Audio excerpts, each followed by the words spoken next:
सिपाहियों को सल्यूट करने के लिए आया हूं यहाँ पे। मैं आशुतोष को, अभिजीत को बहुत लंबे समय से जानता हूं और ये लोग कुछ समय मेरे साथ काम करते थे पर्सनली भी। जब ये मेरे साथ मेरी टीम में एजुकेशन पे काम करते थे तो उस वक्त मैं उनसे कहा करता था कि आज बहुत तरह की क्रांति हो रही देश में, एक शिक्षा क्रांति होनी चाहिए। आज मुझे बहुत गर्व है कि आशुतोष, अभिजीत, सौरभ, यहाँ खड़ी हुई सारी टीम, यहाँ बैठी हुई सारी टीम इस देश में एक एजुकेशन क्रांति चला रही है। मुझे बहुत फक्र है इस बात पर कि 3 महीने पहले तक हमारे देश में अगर कोई कहता कि हमें एजुकेशन के नाम पर क्रांति करनी है, शिक्षा सुधारों पर क्रांति करनी है, परीक्षा के घोटालों पर क्रांति करनी है, तो शायद कोई मजाक उड़ाता कि एजुकेशन के नाम पर भी क्रांति होती है क्या। लेकिन आप लोगों ने करके दिखा दिया, आप लोगों ने, और आप लोगों ने यहाँ जो लोग खड़े हैं। इसीलिए मैं शिक्षा क्रांति के योद्धाओं को, शिक्षा क्रांति के सिपाहियों को आज सल्यूट करने के लिए आया हूं यहाँ पे। इस देश को सच में एक एजुकेशन क्रांति की जरूरत है, एक शिक्षा क्रांति की जरूरत है देश को। और शिक्षा क्रांति में सबसे पहली जरूरत है पेपर माफिया से आजादी। देश को शिक्षा क्रांति की जरूरत है और शिक्षा क्रांति की पहली जरूरत है, पहला काम है शिक्षा क्रांति का पेपर माफिया से आजादी दिलाना।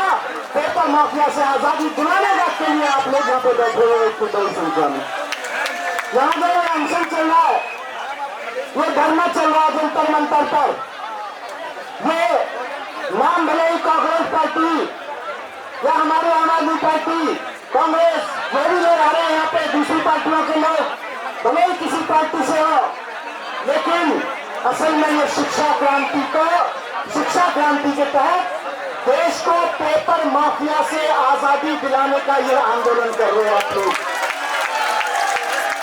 बहुत जरूरी है इस आंदोलन को, इस शिक्षा क्रांति को अभिजीत ने अपने कंधे पे रखा, आशुतोष ने उठाया, सौरभ ने उठाया, यहाँ बैठी हुई लड़कियां, हमारी बहनें, बच्चियां हैं, इन्होंने अपने कंधे पे उठाया। सोनम वांगचुक जी ने अपने शरीर को आगे लगा के, शरीर को दांव पर लगाकर शिक्षा क्रांति का बीड़ा उठाया। मैं कल देख रहा था सुबह सोशल मीडिया पर वीडियोस देखे मैंने इसी स्टेज पे, मुझे आश्चर्य हुआ कि देश के प्रधानमंत्री को 20 दिन तक देश के प्रधानमंत्री सोनम वांगचुक जी को नजरअंदाज करते रहे, और जब 20वें दिन उनको लगा कि ये लड़के तो बढ़ते जा रहे हैं, लड़कियां तो बढ़ती जा रही है, तो वो कहते हैं ना, सफेद चादर वाला जादू किया कल प्रधानमंत्री जी ने। कल प्रधानमंत्री जी ने उस स्टेज पर अपने गुंडे भेजकर सफेद चादर वाला जादू दिखाया। जैसे हम बचपन में जादूगर का खेल देखते थे ना, कि जादूगर आता था, कोई चादर दिखाता था, उसके पीछे से बंदा गायब हो जाता था। तो प्रधानमंत्री जी ने वही किया, सफेद चादर वाले गुंडे भेजे और जादू दिखा के सोनम वांगचुक जी को यहाँ से गायब कर दिया, 6 घंटे कर दिया अस्पताल के लिए। मैं कल वो वीडियो देख के सोच रहा था कि नरेंद्र मोदी जी, काश ये सफेद चादर वाला जादू आप देश के शिक्षा मंत्री की कुर्सी के सामने दिखा देते तो अपनी कुर्सी से ध्यान लगा जाता। अरे आपको सफेद चादर वाला जादू अगर आता है तो जाके धर्मेंद्र प्रधान की कुर्सी के सामने चादर फैला के एक बार गिली गिली बादशाह करिए, सोनम वांगचुक को यहाँ से हटाने से आंदोलन नहीं हटेगा। सोनम वांगचुक जी को गिली गिली बादशाह करके सफेद चादर के पीछे से छिपा के आपने जादूगर की तरह से गायब किया, इससे आंदोलन खत्म नहीं होगा। कल सुबह के बाद में आंदोलन जंतर मंतर पर बढ़ता जा रहा है, मैं ये देख रहा हूं। एक बच्चा, और क्यों बढ़ रहा है? क्योंकि हमारा यह सिस्टम है देश में कि बच्चा पढ़ाई करता है, बच्चे को एग्जाम देना होता है, ये बताने के लिए कि मैंने ठीक से पढ़ा कि नहीं पढ़ा, मेरी परीक्षा ले लो। हम बच्चे की परीक्षा लेते हैं, बच्चे ने ठीक से पढ़ा कि नहीं पढ़ा ये जांचने के लिए बच्चे की परीक्षा होती है। और परीक्षा ठीक से कराई गई कि नहीं कराई गई ये सरकार की परीक्षा है। बच्चा अगर किसी एग्जाम में फेल हो जाता है तो क्या करते हैं, उसको आगे बढ़ने से रोक देते हैं, अगली क्लास में जाने से रोक देते हैं। ज्यादा फेल हो जाता है तो कहते हैं भाई इस क्लास में भी मत रहो।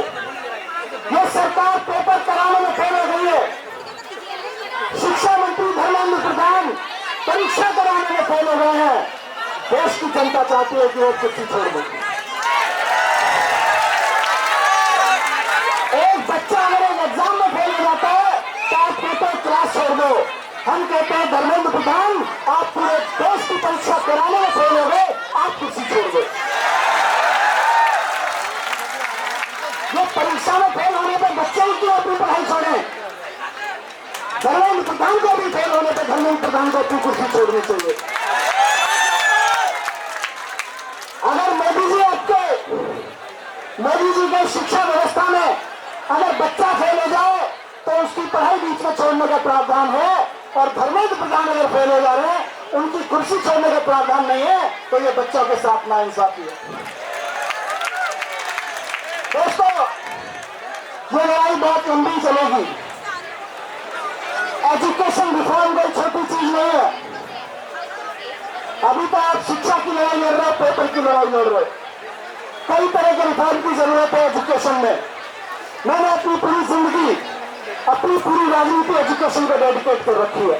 मेरी तो एक ही आइडियोलॉजी है कि देश के हर बच्चे को शानदार एजुकेशन मिले। मैं तो उसी पे काम कर रहा हूँ। उसी के काम को देखते हुए मैं आपके आंदोलन पर, आप लोग यहाँ आते थे, यहाँ लोग बैठते थे, सोनम जी यहाँ पे बैठते थे। मैं 20 दिन से देख रहा था कि प्रधानमंत्री जी लगातार सोनम वांगचुक जी को, अभिजीत को आपको नजरअंदाज किए जा रहे थे। और जब आपने आंदोलन इतना बड़ा कर दिया कि प्रधानमंत्री जी नजरअंदाज नहीं कर सकते थे, तो प्रधानमंत्री जी ने सोनम वांगचुक जी को नजरबंद करवा दिया। प्रधानमंत्री जी को ये नजरबंदी का खेल नहीं चलेगा। कल इस देश की जनता, इस देश का युवा जंतर मंतर से संसद का घेराव करने के लिए निकलेगा। और ये किसी पार्टी का नया आंदोलन नहीं है, ये किसी पार्टी के लीडर को आगे बढ़ाने का आंदोलन नहीं है। ये इस देश के घरों में बैठे हर एक बच्चे को ईमानदारी से शिक्षा मिल सके, ईमानदारी से अपॉर्चुनिटीज मिल सके, उसके पेपर ईमानदारी से हो सके, उसकी नौकरियां ईमानदारी से लग सके, इसका आंदोलन है।